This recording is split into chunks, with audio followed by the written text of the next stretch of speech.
Itu.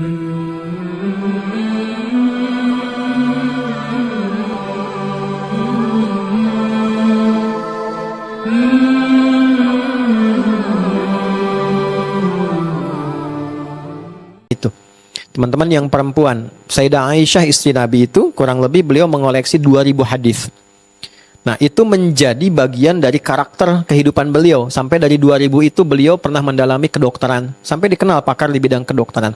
Sayyidah Fatimah pakar di bidang keperawatan. Ya. Nah, dalam konteks itu kalau Anda ingin meneladani kehidupan beliau dan mengambil sebagian pengetahuan ilmunya untuk dipelajari, yang disimpulkan oleh para ulama sepertiga ilmu dunia itu ada di Sayyidah Aisyah. Maka keluarkan hadis-hadisnya, pelajari. Nah, tadi saya di depan ada anak-anak kan? Dari yang bayi sampai tumbuh gitu kan. Itu ada perjalanan anak-anak hebat di masa Nabi yang mereka punya visi panjang sampai jadi orang hebat di masa depan. Sampai dari sekian itu ada 3 orang yang masih kecil-kecil, ya kurang lebih mungkin 5-6 tahun, itu datang ke depan Ka'bah, langsung berdoa, mengatakan, 3-nya berkomitmen, ya Allah, mohon jadikan aku seorang pemimpin di masa depan. Presidennya lah kalau kita. Yang satu mengatakan, ya Allah, karena dia ngambil presiden, jadikan aku panglimanya.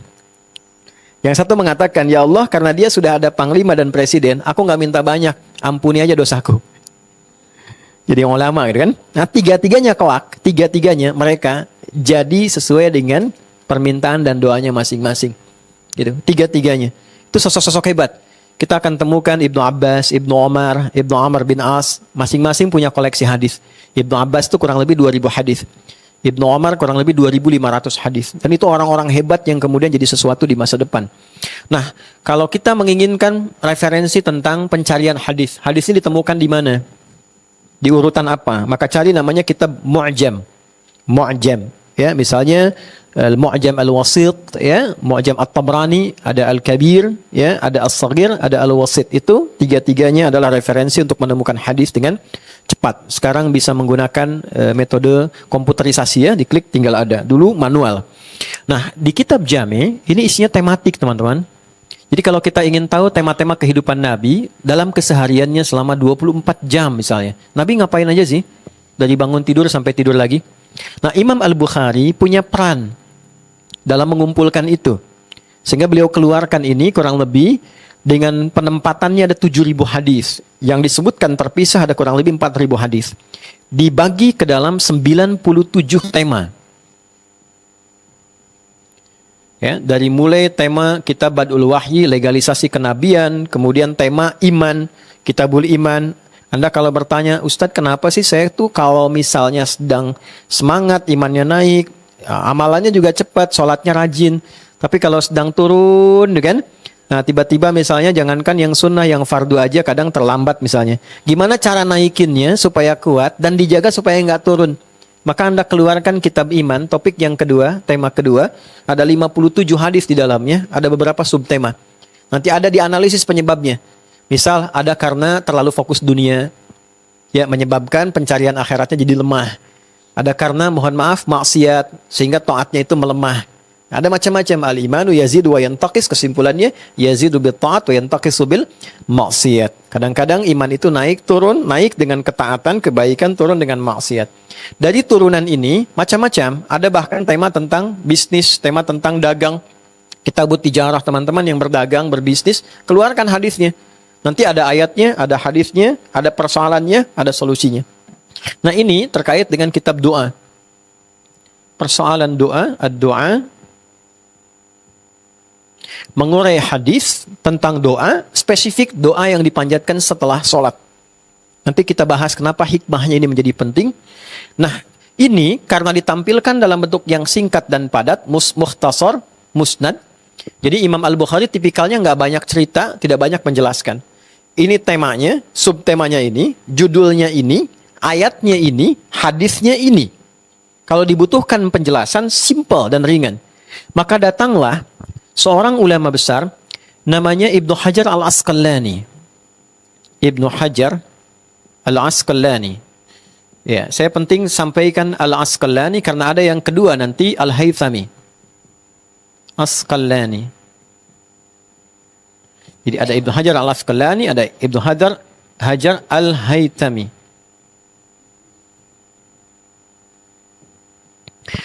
Nah, beliau kemudian menulis satu kitab yang menjelaskan tentang makna Sahih Al-Bukhari ini. Maka beliau beri nama kitabnya, ada 16 jilid, Fathul Bari fi Syarah Sahih Al-Bukhari. Kitab saya ini saya siapkan untuk membuka Al-Bari, rahasia tersembunyi di balik karunia Allah yang maha baik dengan menghadirkan Sahih Al-Bukhari ini. Ya, fi Syarah Sahih Al-Bukhari, untuk menerangkan, menjelaskan kandungan dari hadis-hadis yang tercantum dalam Sahih Al-Bukhari. Jadi teman-teman, inspiratif sekali buku ini. Termasuk dari jilid pertama sampai akhirnya. Jadi saking menjelaskannya, mohon maaf ya, biografi Imam Al-Bukhari itu diterangkan sampai detil. Kan jarang ada yang tahu kalau Imam Al-Bukhari itu ibundanya single parent. Ya, jadi begitu dilahirkan, ayah ibunya kompak, merawat anaknya dengan baik, usia kurang lebih 2 tahun ayahnya meninggal. Dan tidak selesai di situ ujiannya. Al-Bukhari kecil, kemudian diuji dengan penyakit, matanya bermasalah sampai buta. Jadi kesimpulan medisnya nggak bisa lihat. Nah, tapi apa yang terjadi? Ibunya tak putus berdoa. Ya, sehingga dengan doa itu dan wasiat dari suaminya, menjadikan Allah mengganti kekurangan yang terlihat di matanya dengan ketajaman mata hatinya. Jadi saking kuatnya mata hatinya itu sampai ke ingatan beliau, apapun yang disampaikan itu seketika ingat dan tidak lupa. Itu saking dahsyatnya. Sampai satu kali, saya coba bahas ini dulu ya, untuk inspirasi. Satu kali, beliau ketika mulai belajar, namanya kutab. Kutab itu dulu tempat di area masjid untuk belajar Quran. Assalamualaikum warahmatullahi wabarakatuh. Jadi satu kali, ketika dikirim usia yang sangat belia, 4 tahun, 5 tahun dia, itu matanya nggak bisa lihat. Dituntun oleh asisten, masuk ke dalamnya, bergabung dengan rekan-rekannya sudah cukup agak senior, remaja dan sebagainya. Nah, lalu dibacakan surat Qaf pada masa itu. Ya, setelah selesai, gurunya tanya siapa yang hafal. Dalam satu kisah ya, siapa yang hafal? Tanpa diduga, Al-Bukhari kecil satu-satunya orang yang angkat tangan. Dipanggil ke depan, gurunya takjub. Begitu dipanggil, coba ulangi. Ini bukan sebelumnya punya hafalan ya. Bukan yang sudah hafal sebelumnya dipanggil. Ini baru dibacakan sekali, langsung hafal. Begitu dibacakan, ternyata bukan hanya sekedar bacaannya benar. Tajwidnya, makhrajnya, sifat hurufnya itu bagus sekali seperti gurunya. Sampai saking kagumnya, gurunya berkata, minal an, kama qala tadrusul hadis. Anakku sayang, kamu dari sekarang belajar hadis ya. Saking peka dan sensitifnya, feeling gurunya itu. Kenapa mengatakan demikian? Karena gurunya punya kesimpulan, Quran itu mudah, gampang. Hadis tidak mudah. Jadi menghafal Al-Quran lebih mudah dibandingkan menghafal hadis. Ya, lebih mudah. Maka siapapun saking mudahnya Quran, kenapa? Karena ada jaminan dari Allah. Walaqad yassarnal Qur'ana lidzikri fahal mim muddakir. 4 kali disebutkan. Ya, di Quran surah ke-54 itu. Ya kan? Masih ingat ayatnya? Ayat 17, 22, 32 dan 40 kan? Disebutkan 4 kali. Aku sungguh berjanji akan memudahkan bagi siapapun yang ingin menghafal Quran. Adakah di antara Anda tertarik untuk menghafalkannya? Maka ini lintas usia. Jangan sebutkan kecil, mudah menghafal. Yang sepuh pun kalau mau bisa hafal. Ada seorang nenek merasa terganggu oleh seseorang anak muda yang menghafal Quran dengan keras. Tiap hari disebutkan, tiap hari dibacakan. Kedengaran sama nenek itu. Saking jengkelnya kemudian nenek itu manggil, "Fulan, sini kamu." Datang anaknya. Setelah datang, "Kamu kenapa sih kencang sekali tiap hari?" "Nek, aku sedang menghafal Quran." Kata nenek itu, "Aku saja yang mendengar engkau menghafal itu sudah hafal." Ya. Nggak ada batas. Yang bisa melihat, hafal. Yang divonis tak bisa melihat, hafal. Ya, yang sepuh hafal, yang muda hafal. Bahkan menariknya, yang non-muslim pun bisa hafal Quran. Kami ada beberapa diskusi dengan pemuka agama lain. Ada yang non-muslim hafal Quran. Jadi, artinya bukan hanya Al-Fatihah, Bu. Ada yang 30 juz. Saya bergaul dengan mustasyrikin, orientalis. Ya, kita kadang seminar dan sebagainya gitu. Mereka tahu itu. Ini ada di ayatnya di Quran begini, begini, begini. Artinya apa? Allah benar dan maha benar. Ya kan? Nah, sekarang kembali, hadis tak mudah. Gurunya menyimpulkan, kamu belajar hadis ya, karena punya anugerah yang luar biasa. Singkatnya pulang ke rumah, beliau cerita pada ibundanya. Ya, Ummi tadi begini, begini, begini, begini. Singkatnya uridul hadis. Nanda pengen belajar hadis. Kata ibunya, iktafi bil Qur'ana, kurang lebih, cukupkan dengan Quran dulu. Nanti baru ngaji hadis. Apa yang terjadi? Anaknya tunduk pada nasihat ibunya, lalu berjalan ke kamarnya meraba jalan. Ibunya melihat itu, merasa iba, masuk ke mihrabnya. Nah ini poin teman-teman, mihrab ya. Selalu pernah saya jelaskan di pertemuan lalu, mihrab. Upayakan punya tempat khusus saat kita bisa sendirian meminta dengan khusyuk pada Allah. Untuk doa, untuk ngaji, untuk sholat, untuk curhat. Di situ. Dan itu dahsyatnya cepat mengabulkan doa, mudah mendatangkan rezeki. Maka apa yang terjadi? Ibunya masuk ke dalam mihrab, anaknya mengulang kembali surat Qaf yang dia pelajari. Sampai ke ayat 21-22 dia katakan. Perhatikan kalimatnya ya. Ini indah sekali nih. Jadi begitu sampai kepada satu bacaan, laqad kunta fi ghaflatin min hadha fakashafna anka ghita'aka wa basaruka al-yawma hadid.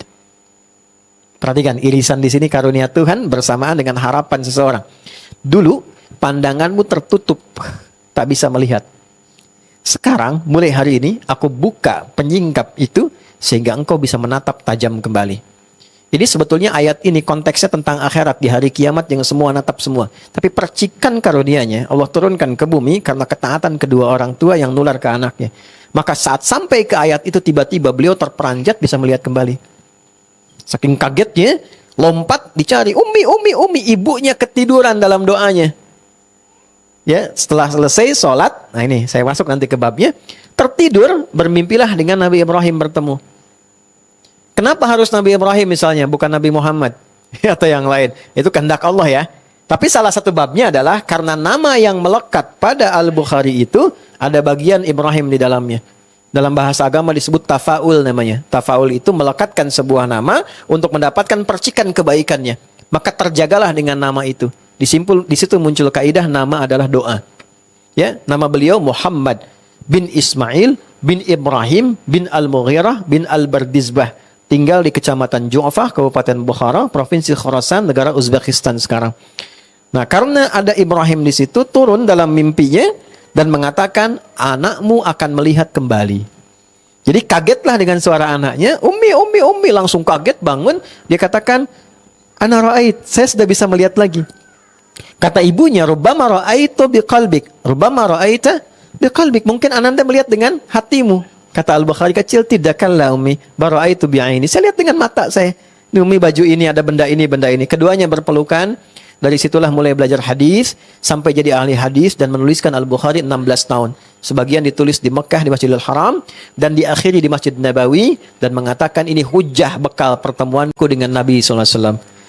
Jadi ini pelajaran besar. Kan rindu sama Nabi ya? Pengen ketemu Nabi kan? Ditanya balik tuh melalui kisah ini. Kalau pengen ketemu Nabi, apa yang dibawa sebagai kebanggaan ketika bertemu Rasulullah? Al-Bukhari itu membawa karya ini sebagai hujah supaya nanti ketemu Nabi punya sesuatu. Gitu. Nah, di antara bagian pembahasan ini ada irisannya dalam kitab doa dijelaskan keterangan tadi oleh Syekh Ibnu Hajar Al-Asqalani, Imam Hafidh. Hafidh itu yang hafal 100.000 hadis dengan sanadnya dalam ilmu hadis. Diterjemahkan di sini dalam kitabnya ada di jilid yang pertama di Muqaddimah. Anda bisa cek di situ. Ya, kurang lebih di halaman 306 kisah yang tadi saya uraikan. Nah, sekarang kita masuk pada intinya. Ini di juz yang ke-11. Juz 11. Halaman 137 sampai 138.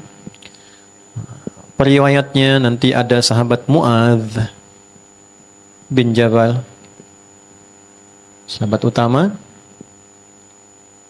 Nanti ada beberapa yang lain juga.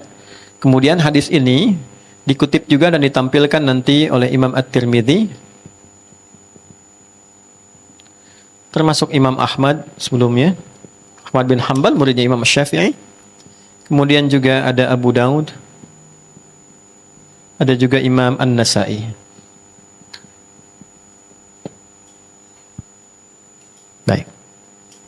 Jelas? Kalau sudah jelas kita akhiri pertemuan kita. Ini referensinya dulu ya. Maksudnya kajian kita tidak hanya informasi yang disampaikan, tapi ada sumbernya sehingga nanti bisa dilacak dan bisa dicari. Yuk, kita langsung masuk kepada inti hadisnya. Ini sanad namanya. Ya, ini keunggulan dalam Islam itu ada sanad. Sanad itu referensi yang tersambung pada sumber primernya. Nah, agama kita terjaga dengan itu. Jadi semua orang tidak bisa mengarang. Ini yang memproteksi, menjaga supaya ajaran agama itu tetap orisinil. Kalau tidak, semua orang bisa berpendapat. tentang ajaran agama yang dia anut. Maka Islam dari awal sudah memproteksi itu. Nggak bisa semua orang itu berpendapat tentang agama. Ada bagian-bagian yang memang sudah dijaga. Namanya sanad. Babnya ada di Sahih Muslim jilid yang pertama. Kalimatnya, laulal isnadu laqala man sya'a ma sya'a. Kalaulah tidak ada sanad, semua orang nanti bisa berpendapat sesuai dengan seleranya. Baik, satu kali Nabi SAW mendapati Mu'adz bin Jabal radhiyallahu taala anhu dalam satu keadaan, Allahu alam dalam keadaan yang tidak dilukiskan, bertemu dan mengatakan, perhatikan kalimatnya indah sekali ya, kalau di bahasa kita itu, Mu'adz, karena cintaku padamu, seorang sahabat Nabi loh, level tertinggi, ya kan? Memberi contoh pada kita, kalau punya sahabat, apapun dan bagaimanapun statusnya, cintai dia. Karena sahabat Nabi itu beragam, nggak sama. Status sosialnya beda-beda. Bilal tidak seperti Uthman. Siapa Bilal dibanding Uthman? Uthman kayanya luar biasa. Abdurrahman bin Auf tak terkira hartanya. Bilal punya apa? Punya tenaga. Status sebelumnya budak yang dimerdekakan oleh Allah melalui tangan Abu Bakar. Beda dengan Ali bin Abi Thalib. Ali bin Abi Thalib sederhana hidupnya. Terbatas sekali, Pak. Mungkin masuk kategori miskin. Kalau ada survei kekinian gitu kan. Sensus kekinian. Tapi ilmunya lebih kaya dari orang kaya sekalipun. Pertanyaan terdekatnya adalah, apakah Nabi memberikan perlakuan berbeda pada golongan sahabat ini? Tidak. Jadi sahabat terindah itu, pergaulannya tidak dibatasi dengan status sosial. Jadi kalau Anda punya teman yang memberikan perhatian lebih dengan status sosialnya, itu belum menjadi sahabat yang sejati. Karena contoh dalam Islam, persahabatan itu tidak diukur dengan status sosial, tapi diukur dengan bagaimana cinta kita bisa diterjemahkan melalui perhatian yang terbaik yang mendekatkan sahabat itu pada Allah Subhanahu wa taala. Itu poinnya. Ya, dan itu perilaku ya, bukan modus ya. Hati-hati ya. Hati-hati, bukan modus ya. Ayo kita mendekat kepada Allah. Modus, cek dulu gitu ya. Salatnya benar enggak, latar belakangnya bagaimana dan sebagainya. Baik. Karena cintaku kepadamu, aku akan berikan satu doa yang dibacakan setiap selesai salat. Ya, jadi kalimat fi kulli duburi shalah ya bimakna ba'da salam ijma'an, kata para ulama yang dimaksud setelah selesai salam di assalamualaikum warahmatullah, assalamualaikum warahmatullah, selesai kemudian biasa ada zikir kan, berdoa ya. Jadi doa setelah salam dalam salat itu ada, dan itu hadisnya dari Nabi dan ijma' para sahabat meriwayatkan itu. Jelas? Nah, ini sekaligus juga mengoreksi, meluruskan. Ada pendapat mengatakan nggak boleh atau tidak dibenarkan berdoa setelah sholat. Tidak, ternyata riwayatnya ada. Riwayatnya ada di kitab sahih tersambung. Nah, ini mungkin belum ketemu aja mungkin hadisnya sama teman-teman. Nyambung kembali, apa doanya? Yuk, saya bacakan di sini ada dua doa saja karena waktunya terbatas. Satu, Allahumma a'inni ala dzikrika wa syukrika wa husni ibadatik. Satu. Saya tuliskan ya. Teman-teman saya ijazahkan. Nanti boleh dibaca ya. Ijazah yang ini tidak usah diverifikasi. Langsung saya bacakan, Anda ikuti ya. Ada hadis Nabi ini langsung.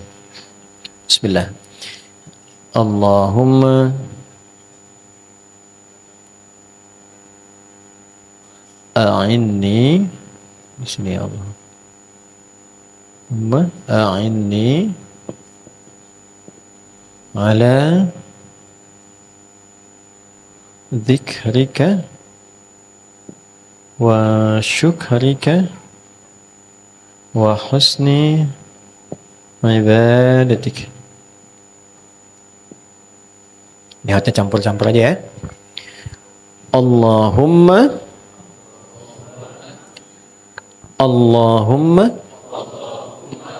a'inni